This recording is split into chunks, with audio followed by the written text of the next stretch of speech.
हाँ सर, यहाँ आ रहे हैं सर। और सेकंड फ्लोर में, वो फर्स्ट फ्लोर, सेकंड फ्लोर में जो हॉल है ना, हाँ उसके ऊपर वाले में। अच्छा, बंद हो गया क्या? अच्छा नहीं इधर, अच्छा नहीं इधर, इधर वाले सेकंड नहीं। कितनी देर पहुँचे? वो वहाँ के सेकंड फ्लोर में पहुँच गया। कहाँ पे? प्रोजेक्ट भवन के अच्छा, second मतलब floor आ में। गए, ठीक है। मतलब हमको लगा 2-3 मिनट लगेगा। ठीक। सबों को जोहार। आज मंत्रिपरिषद की बैठक में कुल 34 प्रस्तावों पर चर्चा हुई और स्वीकृति प्रदान की गई। पहला प्रस्ताव उच्च एवं तकनीकी शिक्षा विभाग से झारखंड वित्त नियमावली की कंडिका 235 को शिथिल कर झारखंड वित्त नियमावली 245 के तहत मनोनयन के आधार पर राष्ट्रीय विज्ञान संग्रहालय परिषद कोलकाता को क्षेत्रीय विज्ञान केंद्र रांची की मरम्मती करने हेतु कुल 28,69,856 रुपये अग्रिम के रूप में दिए जाने की स्वीकृति के संबंध में।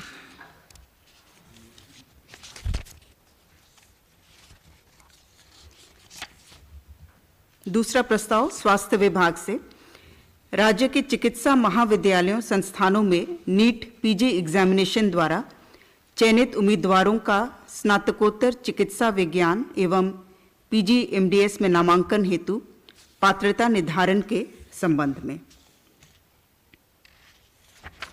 इसके तहत पूर्व में ये बाध्यता थी कि जिन छात्रों ने झारखंड राज्य से ही अवस्थित जो चिकित्सा महाविद्यालय संस्थान हैं वहाँ से इन्होंने पढ़ाई की है, सिर्फ उन्हीं की पात्रता थी।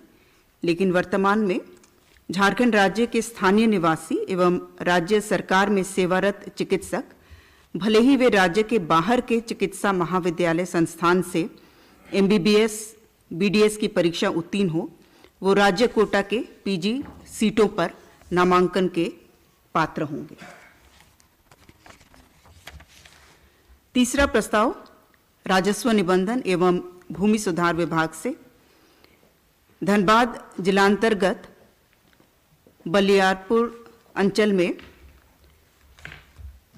कुल 4.8 एकड़ भूमि कुल देय राशि 10,44,55,994 रुपये की अदायगी पर dedicated freight corridor corporation of India limited को विशेष रेलवे लाइन परियोजना निर्माण हेतु सशुल्क स्थायी भू हस्तांतरण करने के संबंध में।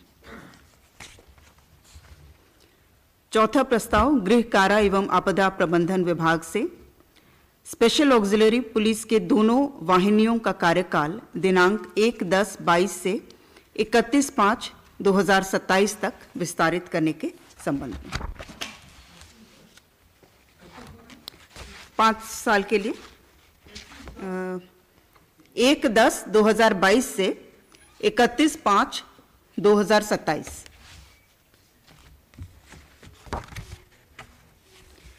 पांचवा प्रस्ताव उच्च एवं तकनीकी शिक्षा विभाग से राजकीय पॉलिटेक्निक आदित्यपुर के नए भवन निर्माण कार्य से संबंधित प्राक्कृत राशि रुपये 27,63,91,300 मात्र की योजना की स्वीकृति के संबंध में। कुल राशि 27,63,91,300। यह राजकीय पॉलिटेक्निक आदित्यपुर। छठा प्रस्ताव भी उच्च एवं तकनीकी शिक्षा विभाग से सिद्धू कान्हू मुर्मू विश्वविद्यालय दुमका के अंतर्गत नवस्थापित डिग्री एवं महिला महाविद्यालयों में प्राचार्य, सहायक प्राध्यापक एवं शिक्षकेतर कर्मचारियों के पदों के सृजन तथा महाविद्यालयों में संकाय की स्वीकृति के संबंध में। इसमें जो महाविद्यालय शामिल हैं, महिला महाविद्यालय मधुपुर, महिला महाविद्यालय सारठ, डिग्री महाविद्यालय बरहेट, डिग्री महाविद्यालय लिट्टीपाड़ा, डिग्री महाविद्यालय महेशपुर, डिग्री महाविद्यालय जामा, डिग्री महाविद्यालय जरमुंडी, 8वां है बोरियो, शिकारीपाड़ा, नाला और डिग्री महाविद्यालय महगामा।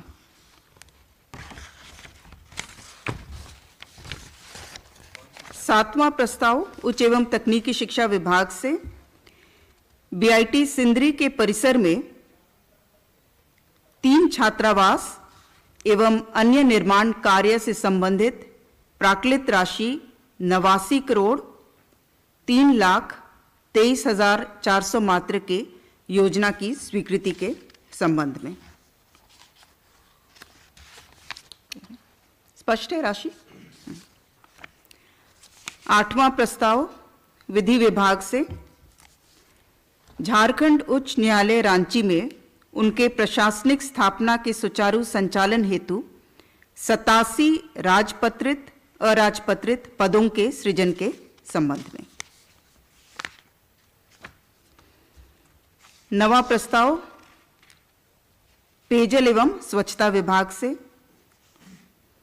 केंद्र प्रायोजित योजना जल जीवन मिशन के तहत राज्यांतर्गत ग्रामीण क्षेत्रों में बहुग्रामीण एवं एकल ग्रामीण जलापूर्ति योजना के माध्यम से हर घर नल के माध्यम से जल उपलब्ध कराने हेतु योजना अवधि वर्ष 2024 तक लगभग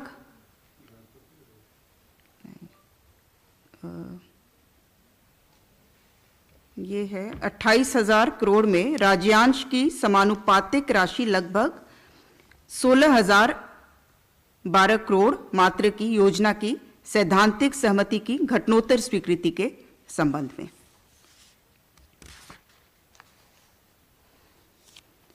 दसवां प्रस्ताव ग्रामीण विकास विभाग से ग्रामीण विकास विभाग के अंतर्गत रांची जिलांतर्गत कांके रोड स्थित कृषि निदेशालय के उत्तरी छोर पर पलाश मार्ट का निर्माण हेतु वित्तीय वर्ष 2022-23 में झारखंड आकस्मिकता निधि से अग्रिम के रूप में स्वीकृत 4,40,15,400 मात्र पर घटनोत्तर स्वीकृति के संबंध में। पलाश मार्ट, इसका निर्माण होगा कांके रोड स्थित कृषि निदेशालय के उत्तरी छोर पर।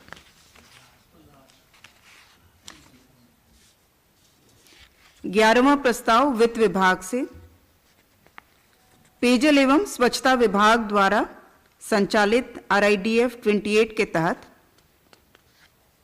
14 ग्रामीण जलापूर्ति योजनाओं के कार्यान्वयन के निमित्त नाबार्ड से 987 करोड़ 66,38,000 रुपये मात्र के ऋण राशि का आहरण करने तथा 20% मोबिलाइजेशन एडवांस के रूप में ऋण राशि उपलब्ध कराए जाने की स्वीकृति।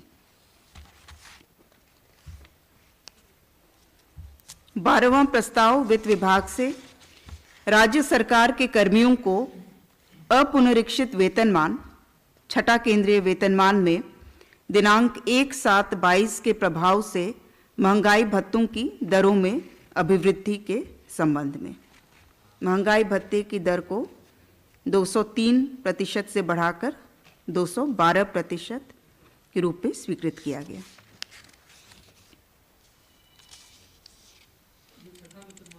हाँ, ये छठा वन है। राज्य सरकार के पेंशनधारियों पारिवारिक पेंशन भोगियों को अपुनरीक्षित वेतनमान, यह भी छठा केंद्रीय वेतनमान के अंतर्गत दिनांक 1/7/22 के प्रभाव से महंगाई राहत की दरों में अभिवृद्धि के संबंध में। 14वां प्रस्ताव राजस्व वित्त विभाग से राज्य सरकार के कर्मियों को अपुनरीक्षित वेतनमान पंचम वेतनमान में दिनांक 1/7/22 के प्रभाव से महंगाई भत्ता की दरों में अभिवृद्धि के संबंध में। ये 396% कर दी गई है। पहले 381% था, उसकी अभिवृद्धि करते हुए 396% स्वीकृत किया गया। 15वां प्रस्ताव वित्त विभाग से जल संसाधन विभाग द्वारा RIDF 28 के तहत सिकटिया वृहद सिंचाई परियोजना के कार्यान्वयन हेतु नाबार्ड से 451 करोड़ 61 लाख 1,000 रुपये मात्र के ऋण आहरण करने तथा कुल स्वीकृत ऋण राशि का 20% अर्थात 90 करोड़ 32 लाख 20,200 रुपये मात्र मोबिलाइजेशन एडवांस के रूप में उपलब्ध कराए जाने की स्वीकृति। 16वां प्रस्ताव श्रम नियोजन प्रशिक्षण एवं कौशल विकास विभाग से वाम उग्रवाद प्रभावित LWE जिलों में युवाओं के कौशल विकास के योजनांतर्गत झारखंड राज्य के वाम उग्रवाद प्रभावित 16 जिलों में अवस्थित औद्योगिक प्रशिक्षण संस्थानों की प्रथम स्थापना हेतु 16 राजपत्रित, 304 अराजपत्रित एवं 176 बाह्य स्रोत पदों यानी कुल 496 पदों के सृजन किए जाने के संबंध में।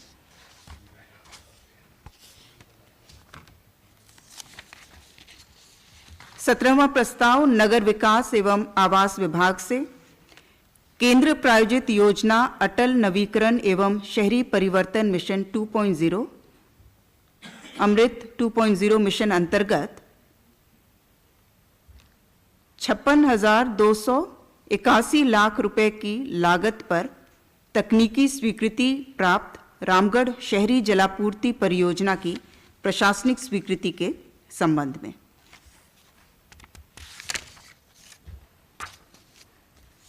अठारहवां प्रस्ताव नगर विकास विभाग से केंद्र प्रायोजित योजना अटल नवीकरण एवं शहरी परिवर्तन मिशन अमृत 2.0 अंतर्गत 112 करोड़ 29 लाख 82 हजार रुपए की लागत पर तकनीकी स्वीकृति प्राप्त सिमडेगा शहरी जलापूर्ति परियोजना की प्रशासनिक स्वीकृति के संबंध में।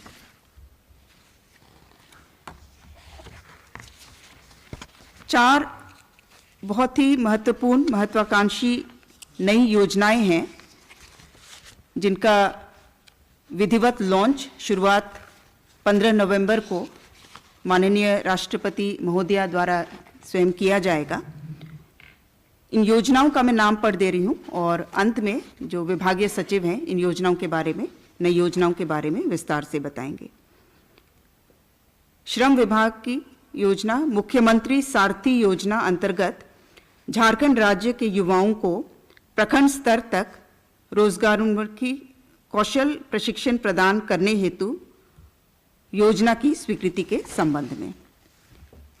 20वां प्रस्ताव उच्च एवं तकनीकी शिक्षा विभाग से झारखंड राज्य के विद्यार्थियों को इंजीनियरिंग, मेडिकल, विधि, जनसंचार, mass communication, fashion designing, fashion technology, hotel management, chartered accountant, ICWA से संबंधित प्रवेश परीक्षा की तैयारी हेतु निशुल्क कोचिंग की व्यवस्था प्रदान करने हेतु मुख्यमंत्री शिक्षा प्रोत्साहन योजना की स्वीकृति। ये उच्च एवं तकनीकी शिक्षा विभाग की योजना है जी। मुख्यमंत्री शिक्षा प्रोत्साहन योजना प्रस्ताव संख्या 21, ये भी उच्च एवं तकनीकी शिक्षा विभाग की योजना है।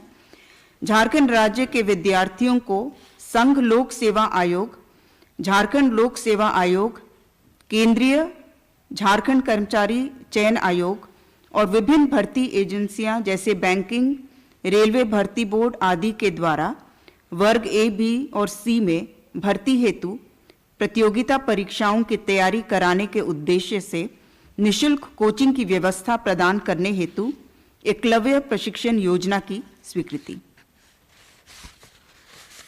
और 22वां प्रस्ताव उच्च एवं तकनीकी शिक्षा विभाग से झारखंड राज्य में गुरुजी स्टूडेंट क्रेडिट कार्ड योजना को लागू करने के संबंध में। तो इन चारों योजनाओं के बारे में विस्तार से अंत में बताया जाएगा।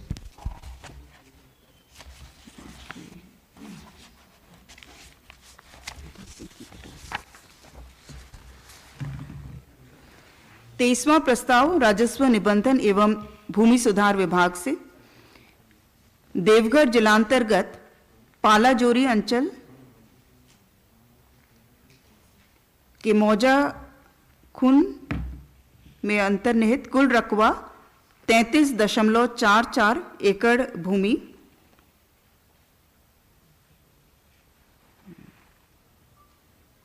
कुल लागत 14,16,66,888 रुपये मात्र की अदायगी पर एसपी माइंस चित्रा कोलियरी के विस्तारीकरण हेतु ईसीएल चित्रा के साथ 30 वर्षों के लिए सशुल्क लीज बंदोबस्ती करने तथा प्रस्तावित गोचर भूमि के प्रतिपूर्ति हेतु देवघर जिलांतर्गत अंचल पालो जोरी के मौजा मुर्गाबनी में कुल 28.23 एकड़ गोचर अधिसूचित करने के संबंध में।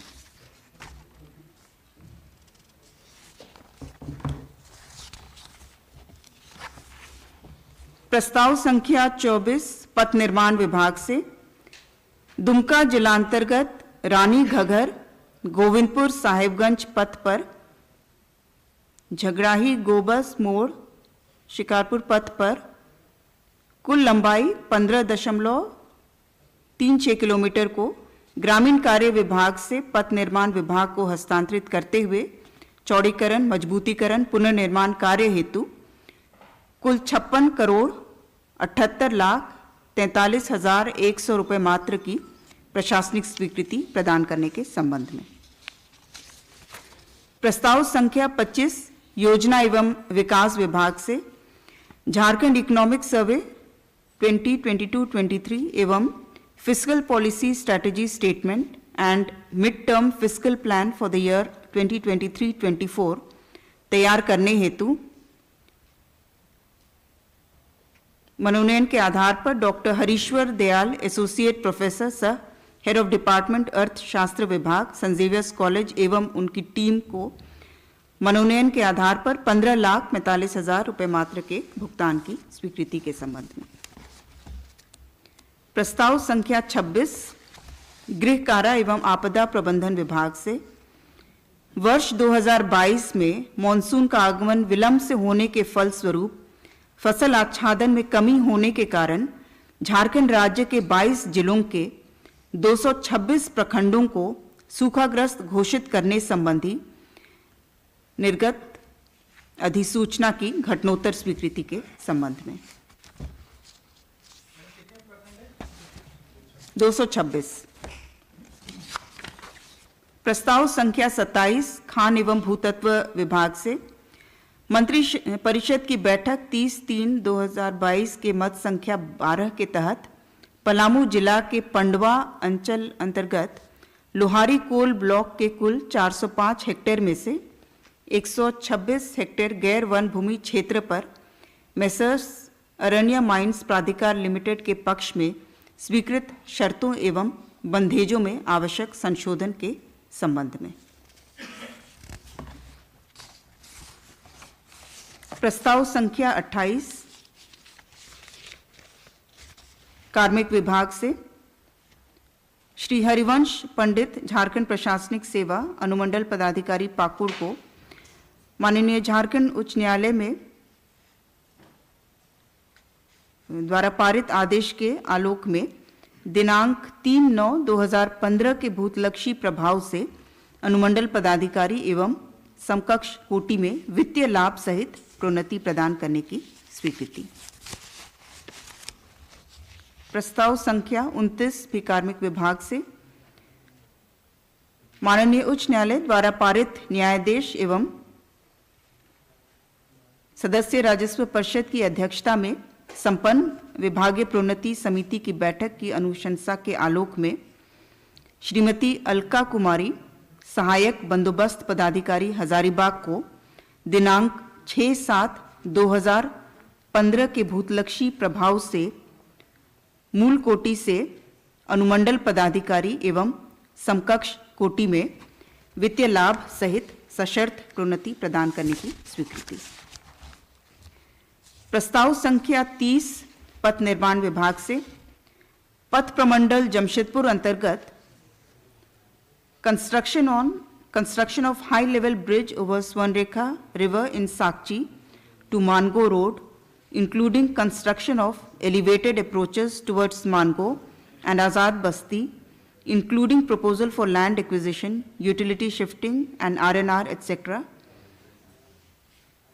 इस योजना में कुल लंबाई है 3.5 किलोमीटर और इसके लिए स्वीकृत राशि 461 करोड़ 2,500।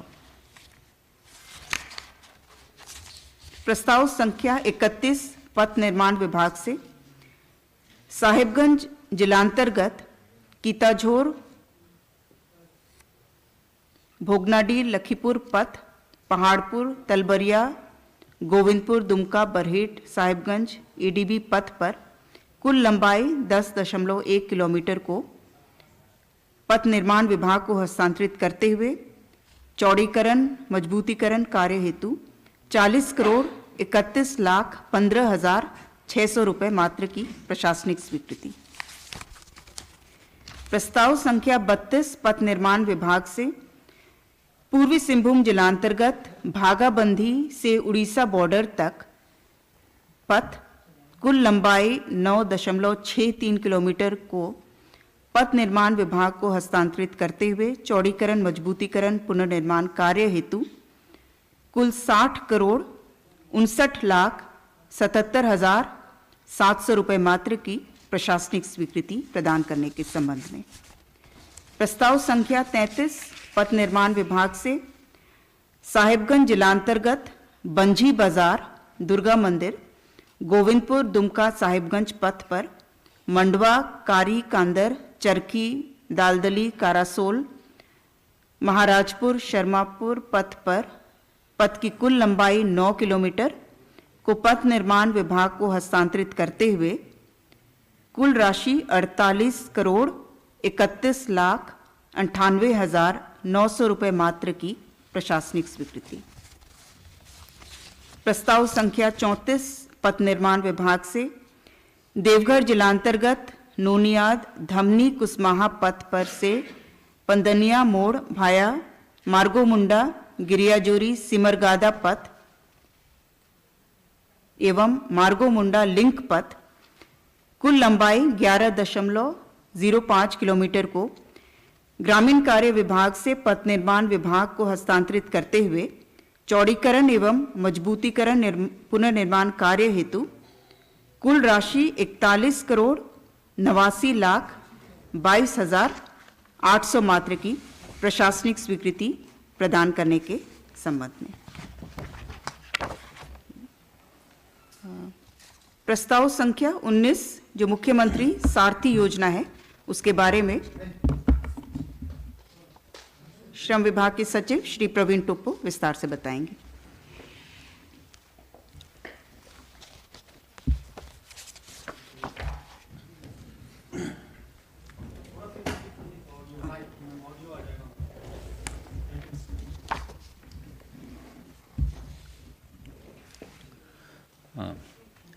आज मंत्रिपरिषद की बैठक में मुख्यमंत्री सारथी योजना को अनुमोदन किया गया। ये जो झारखंड स्किल मिशन है उसके द्वारा संचालित की जाएगी ये योजना। अभी तक स्किल मिशन के द्वारा जो योजनाएं संचालित की जाती थी वो मुख्यतः 3 थी। सक्षम झारखंड कौशल विकास योजना, दीनदयाल उपाध्याय मेगा सेंटर्स जिसमें कि रेजिडेंशियल ट्रेनिंग दिए जाते थे, और एक एक्सेल प्रोग्राम था जो कि यूनिवर्सिटीज़ के साथ किया जाता था। ये हमारे जो स्किलिंग सेंटर्स थे वो डिस्ट्रिक्ट हेडक्वार्टर तक ही सीमित थे। तो अब इस योजना के द्वारा पहली बार हम लोग ब्लॉक्स तक लोगों को स्किलिंग करने के लिए जाएंगे। और इसमें जो हम लोगों ने मेन ऑब्स्टिकल्स था वो था कि ब्लॉक लेवल पे बिल्डिंग्स जो होते हैं वो नहीं मिल पाते हैं स्किलिंग सेंटर्स के लिए। तो इस योजना में सरकार ने अलाउ किया है कि जो खाली पड़े सरकारी बिल्डिंग्स हैं या वैसे बिल्डिंग्स जो जिनका स्पेयर टाइम में जैसे स्कूल्स हैं उनको ऑफ टाइम में यूज़ किया जा सके, तो उसकी अनुमति दी गई है। और उसके लिए ट्रेनिंग सर्विस प्रोवाइडर्स जो हैं उनको एक फ़ी निर्धारित फ़ी पेमेंट का काटा जाएगा उनके ट्रेनिंग फ़ी से। ये हैं। और जो ब्लॉक लेवल की ट्रेनिंग्स हैं उसमें हमारे जो NSQF है, नेशनल स्किल क्वालिफिकेशन फ्रेमवर्क, उसके तहत जो लेवल 1, 2 और 3 के ट्रेनिंग्स हैं उस तरह की स्किलिंग दी जाएंगी, जैसे कि carpenter, electricians, swing machine operators, इस तरह के। तो काफ़ी कोर्सेस हैं जो कि उसमें दिए जाएंगे। इसमें 2 मेजर कंपोनेंट्स को जोड़ा गया है। जितने भी नॉन रेजिडेंशियल स्किलिंग प्रोग्राम्स हैं उनमें ट्रांसपोर्ट अलाउंस 1000 पर कैंडिडेट दिया जाएगा। यह अलाउंस जो आवासीय स्किलिंग प्रोग्राम्स है उसके लिए नहीं रहेगा, गैर आवासीय स्किलिंग प्रोग्राम्स के लिए है। और दूसरा जो मेजर कंपोनेंट है वो है रोजगार प्रोत्साहन भत्ता। हमारे जितने भी लोग स्किलिंग करेंगे और अगर 3 महीने तक उन्हें रोज़गार नहीं मिल पाया तो वैसे लोगों को रोज़गार मिलने तक अथवा 1 साल तक सरकार प्रति माह लड़कों को 1000 रुपया प्रति माह 1 साल तक, और लड़कियों को या दिव्यांगों को 1500 रुपये प्रति माह 1 साल तक प्रोवाइड करेगी, या जब तक उनका रोज़गार मिल जाता है, जो भी पहले हो वो देगी। तो ये जो मेन कंपोनेंट्स हैं मुख्यमंत्री सारथी योजना के।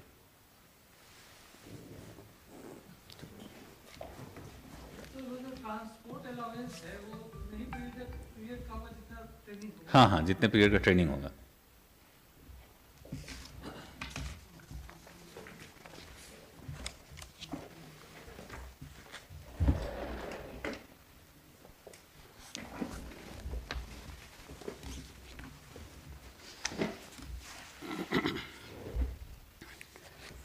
तीन स्कीम्स के बारे में आज हम लोग चर्चा करेंगे। पहली स्कीम है मुख्यमंत्री शिक्षा प्रोत्साहन योजना, दूसरी स्कीम है एकलव्य प्रशिक्षण योजना, और तीसरी है गुरुजू स्टूडेंट क्रेडिट कार्ड योजना। तीनों एक तरह से जुड़ी हुई हैं।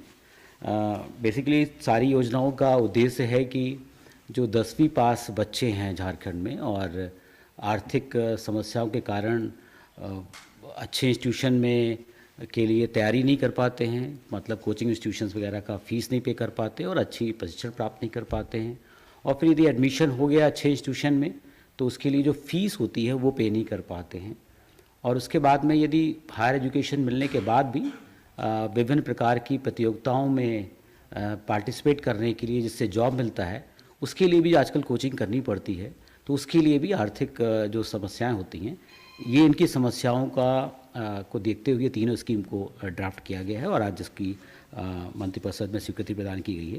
तो पहली योजना है मुख्यमंत्री शिक्षा प्रोत्साहन योजना। इसमें जो 10वीं पास बच्चे हैं झारखंड के, उनको जो नेशनल रिप्यूट कोचिंग संस्थान है देश के, वहाँ पर जो झारखंड में अवस्थित है, उन संस्थानों में कोचिंग के लिए जो निःशुल्क सुविधा प्रदान की गई है इस योजना के तहत में।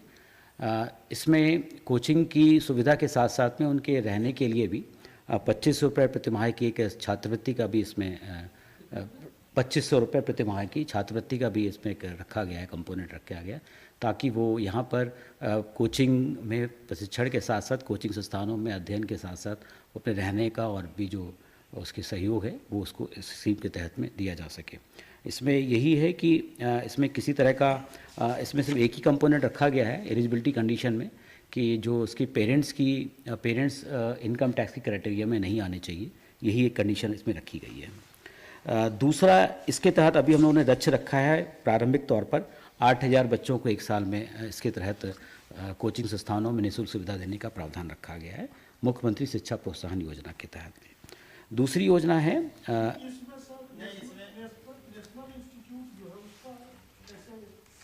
हाँ, इसमें कि एक इसका पैनल तैयार किया जाएगा, अलग अलग जैसे इंजीनियरिंग के लिए हो गया, मेडिकल के लिए हो गया, क्लैट लॉ के लिए हो गया, चौथा है मास कम्युनिकेशन, पांचवा है फैशन डिज़ाइनिंग, छठा है होटल मैनेजमेंट और सातवां है चार्टर्ड अकाउंटेंट और ICWA। ये मंत्रिपरिषद से द्वारा होगा इसकी स्वीकृति, तुम्हारे संस्थानों की जो स्वीकृति है। जी, ये 7 तरह के कंपोनेंट रखे गए हैं। इसका जो चयन किया जाएगा बाद में वो एक पारदर्शी तरीके से उसके लिए विस्तृत गाइडलाइंस बाद में तैयार की जाएगी और बाद में फिर से इसका जो इंस्टीट्यूशन सेलेक्ट होंगे उनका कैबिनेट से अप्रूवल लिया जाएगा। ये एक उसका प्रावधान रखा गया है। अभी इसके तहत में प्रारंभिक तौर पर 8000 बच्चों को टारगेट किया गया है, जिसकी ये योजना अगले वित्तीय वर्ष से प्रारंभ होगी।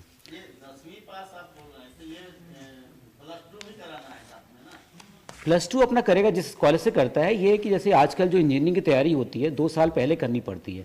12वीं के बाद लोग इंजीनियरिंग या क्लैट में या मेडिकल की एग्ज़ाम देते हैं, तो उसकी तैयारी के लिए वो 12th अपना जो भी स्कूल से जो प्रावधान होगा उसके तहत में करेगा। इस कोचिंग में एडमिशन के लिए 10वीं पास चाहिए होगा। कोचिंग संस्थानों में एडमिशन का 2 साल का होता है, कोचिंग प्रोग्राम्स होता है, तो आजकल जो तैयारियां होती हैं 1 से 2 साल की होती है, तो उसकी फ्रीडम है, वो कब लेना चाहता है। वो 12वीं अपना कहीं से भी कर सकता है, उसका है। उसके हिसाब से कोचिंग संस्थानों में जाने के लिए, जैसे यहाँ पे बच्चे फिटजी जाते हैं, एलन जाते हैं, ब्रदर्स एकेडमी जाते हैं, तो इन सब जो कॉलेज में स्कूल करने के बाद में वो जाते हैं, तो उसमें जो फीस लगेगी वो इसके तहत योजना के तहत प्रोवाइड की जाएगी। 10वीं से स्टार्ट हो जाएगा, 12वीं के साथ साथ कोचिंग की तैयारी करता है वो। 8,000 बच्चों का एक इंट्रेंस लिया जाएगा एग्जामिनेशन। जो लोग इच्छुक होंगे फ्री इसमें इस योजना के तहत का लाभ लेना चाहते हैं, उनका एक इंट्रेंस एग्जामिनेशन लिया जाएगा और प्रवेश परीक्षा के थ्रू उनका सिलेक्शन किया जाएगा, और उनको ये दिया जाएगा ऑप्शन कि किस कोचिंग, जो पैनल में हमारे ऑर्गेनाइजेशन से कोचिंग संस्थान है, किस कोचिंग संस्थान से वो कोचिंग करना चाहते हैं, उसमें उनका विकल्प दिया जाएगा, और मेरिट के आधार पर उनका कोचिंग संस्थान का और प्लेस का सिलेक्शन किया जाएगा। और इसमें जो 8,000 बच्चों में, इसमें जो झारखंड की आरक्षण पॉलिसी है उसका भी प्रावधान को फॉलो किया जाएगा। दूसरी योजना है एकलव्य प्रशिक्षण योजना। इसके तहत में है कि जो लोग जॉब के लिए अभी प्रारंभिक तौर पर हमने रखी गई हैं, 5 कैटेगरी रखी हुई हैं। यूपीएससी संघ लोक सेवा आयोग की जो परीक्षाएं होती हैं, सिविल सेवा सर्विसेज होती हैं। दूसरा है झारखंड पब्लिक सर्विस कमीशन। तीसरा है बैंक पीओ और बैंक क्लर्क। चौथा है रेलवे भर्ती बोर्ड की परीक्षाएं, और 5वां है कर्मचारी चयन आयोग की जो परीक्षाएं होती हैं। ये 5 कंपोनेंट में जो लोग तैयारी करना चाहते हैं, सेम पैटर्न में जो मैंने मुख्यमंत्री शिक्षा प्रोत्साहन योजना बताई, उसी तरह एकलव्य प्रशिक्षण योजनाओं में भी पैनल तैयार किया जाएगा एक राज्य समिति द्वारा, और उसके बाद में उसको कैबिनेट से अप्रूवल लेने के बाद में, और सेम पैटर्न में उनका भी एडमिशन टेस्ट लिया जाएगा, और जो पहले प्रावधान रखे गए थे सेम प्रावधान इसमें भी एप्लीकेबल होंगे, लेकिन ये जॉब ओरिएंटेड कोचिंग होगा, जो 2500 रुपये इसमें ही मिलेगा। इसमें रखा गया, हम लोग टारगेट रखा है 27,000 का टारगेट रखा हुआ है जी। तीसरी योजना है जो इन दोनों के बीच की कड़ी है, वो है गुरुजी स्टूडेंट क्रेडिट कार्ड योजना।